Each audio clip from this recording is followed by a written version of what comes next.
17 godlike beings shape the fate of Tamriel. Not gods of warmth and order, but Daedric princes, the masters of chaos, ambition, and unthinkable power. Their gifts can turn mortals into champions or curse entire civilizations, and their legendary acts, from Azura's ancient transformation of an entire people to Molag Bal's Plenimeld, merging realms and nearly ending the world, have rewritten destiny itself. Yet the true nature of these princes, their motives, and the secrets of Oblivion remain deeper and stranger than most players ever realize. We're breaking down every single Daedric prince in the Elder Scrolls, who they really are, the cosmic rules that set them apart, and the moments where destiny teeters on a knife's edge. But why would some beings help and others annihilate when all are creatures of change? The answer begins where your story with the Daedra likely started. The first time Meridia calls, it's not subtle.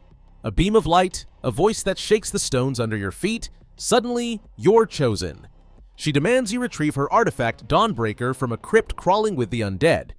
Unlike the other princes, Meridia isn't interested in chaos for its own sake. Her domain is energy, life, and the relentless fight against decay. Dawnbreaker itself is a sword forged from her own light, burning away necromancers and their creations wherever it swings. But even Meridia, for all her radiance, is not a goddess of order or mercy. She stands apart from the Daedra, the so-called gods who gave up their power to create the mortal world. The Daedra, Meridia included, kept their strength and carved out their own realms in Oblivion, answering to no one but themselves. It's easy to mistake them for evil, but the truth is stranger. They are cosmic forces with their own rules, sometimes helping, sometimes destroying, always acting according to their nature. Meridia's crusade against undeath is just one example. For every prince like her, there are others whose gifts come with a price, whose motives twist the line between blessing and curse.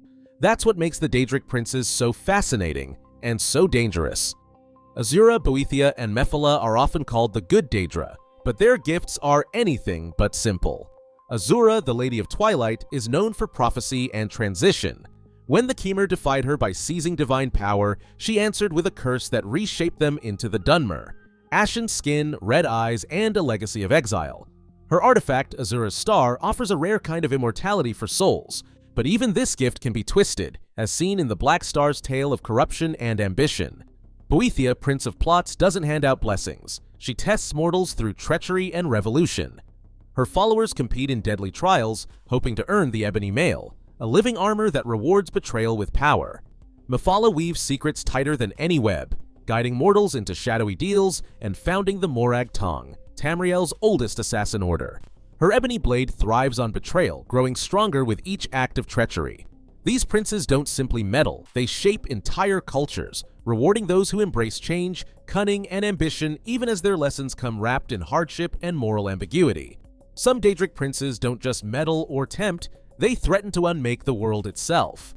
Mehrunes Dagon, the Prince of Destruction, is infamous for the Oblivion crisis of the Third Era. In the year 3E433, Crimson Gates ripped open across Tamriel, pouring Daedra into city streets and countryside alike. Dagon's Deadlands bled into Nirn fire and ruin following every step of his four-arm form. The Empire teetered on the brink as blades and magic proved useless against the endless tide, and only the sacrifice of Martin Septim closed the gates for good, banishing Dagon back to Oblivion. But if Dagon is destruction incarnate, Molag Bal takes a colder approach. Known as the King of Domination, his ambition is nothing less than total enslavement. In the Second Era, Molag Bal launched the Plenimeld, unleashing dark anchors to drag Nirn into his realm, Cold Harbor. Whole cities vanished overnight, souls torn from bodies and fed to his machines. Vampirism too is his legacy, a curse that twists mortals into predators. Where Dagon brings fire, Bal brings chains. When these princes act, the world remembers. Their threats are not just personal, they are existential, and Tamriel's survival is never guaranteed. Not every Daedric prince is out to burn the world or remake it in their image. Some just want to see mortals trip over their own shoelaces, sometimes literally. Sanguine, the Prince of Revelry, prefers his chaos with a side of laughter. In Skyrim, a simple drinking contest with a stranger unravels into a wild scavenger hunt, broken hearts, and a goat gone missing. Sanguine's parties leave hangovers, but also stories no one quite believes. Clavicus Vile, on the other hand, is Tamriel's answer to the old monkey's paw legend. He grants wishes with a grin, but every deal has a catch. The mask of Clavicus Vile promises charm and fortune, but those who wear it often find their luck twisted just when they need it most.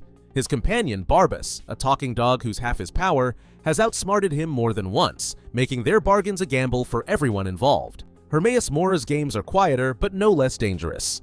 The Tentacled Prince offers knowledge, not gold or glory, and his realm, Apocrypha, is a library where every book might cost you your mind. Players who chase the Ogma Infinium walk away changed, but never truly satisfied. And then there's Nocturnal, the Mistress of Shadows. Her skeleton key unlocks any door, literal or otherwise, but never stays in mortal hands for long. Master Thieves and Nightingales rise and fall by her favor, always chasing luck that slips through their fingers. For these princes, the joke is always on the mortals, and the punchline is rarely what anyone expects. Malakath stands apart from the rest, not by choice, but by exile. Once the proud Trinimac, he was devoured and transformed, returning as the god of outcasts, patron to the orcs and anyone shunned by society. His weapon, Volendrung, is a warhammer with a habit of disappearing just when it's needed most, surfacing in the hands of the desperate or the damned. Hircine, meanwhile, rules the wild hunt. Hunters and prey alike fear his great hunt, a savage contest where mortals become beasts and the line between predator and victim is erased. His gifts, lycanthropy, the Ring of Hircine, and Savior's Hide, promise power but demand a life forever bound to the moon. Namira draws those who find beauty in rot and darkness. Her followers gather in secret, feasting on what others cast aside. The Ring of Namira is their badge of honor, granting strength through revulsion. Periite, often dismissed as lesser, commands pestilence with the precision of a bureaucrat. His realm is a festering pit, his worshippers obsessed with order even as they spread disease. Spellbreaker, his artifact, shields its bearer from magic, a rare mercy from a prince who sees mortals as tasks to be managed. Vermina, the Lady of Nightmares, lords over dreams gone wrong. Her cults harvest sleep like a crop, sowing terror with the skull of corruption, a staff that twists dreams into waking threats. These princes may not command armies, but their influence seeps into every forgotten corner, shaping Tamriel in ways both subtle and grotesque. Sheogorath doesn't just break the rules, he throws them out the window, then offers you cheese to celebrate. In the Shivering Isles, his madness takes shape as storms of butterflies, raining dogs, and a fondness for turning mortals into sweet rolls on a whim. The Wabbajack, his artifact, is a staff that rewrites reality with every zap, sometimes transforming a bandit into a rabbit, sometimes into a pile of ash, and sometimes into something best left undescribed. But behind the laughter and chaos, there's a secret even the Daedra whisper about. Sheogorath wasn't always the mad god. Once he was Jiggalag, Prince of Order, so logical and relentless that the other princes cursed him, forcing him to become everything he despised. Every era during the Grey March, Jiggalag would break free, only to be dragged back into madness. It wasn't until the Third Era, 433, when a mortal champion shattered the cycle, that Jiggalag was finally released. The Mad God and the Prince of Order, two sides of the same coin, proof that even the Daedra aren't as fixed as they seem. In Tamriel, chaos and order are never far apart, and sometimes the punchline is the whole point. Across the Elder Scrolls canon, 17 Daedric princes are officially recognized, each shaping Tamriel through distinct spheres and actions. Records confirm their roles in major events, from Azura's transformation of the Chimer to the Dunmer, to Mehrunes Dagon's Oblivion Crisis in the Third Era, 433, and Molag Bal's Planemeld in the Second Era, 582. While their influence is documented in quests, artifacts, and cultural shifts, the true origins of some princes, like Meridia's debated status, remain unresolved in official texts. The paradox of Sheogorath and Jiggalag, revealed in the Shivering Isles and the end of the Grey March, highlights how even the most detailed lore leaves room for unanswered questions. Today, Daedric princes continue to shape in-game events and player experiences, underscoring their lasting impact on Elder Scrolls stories.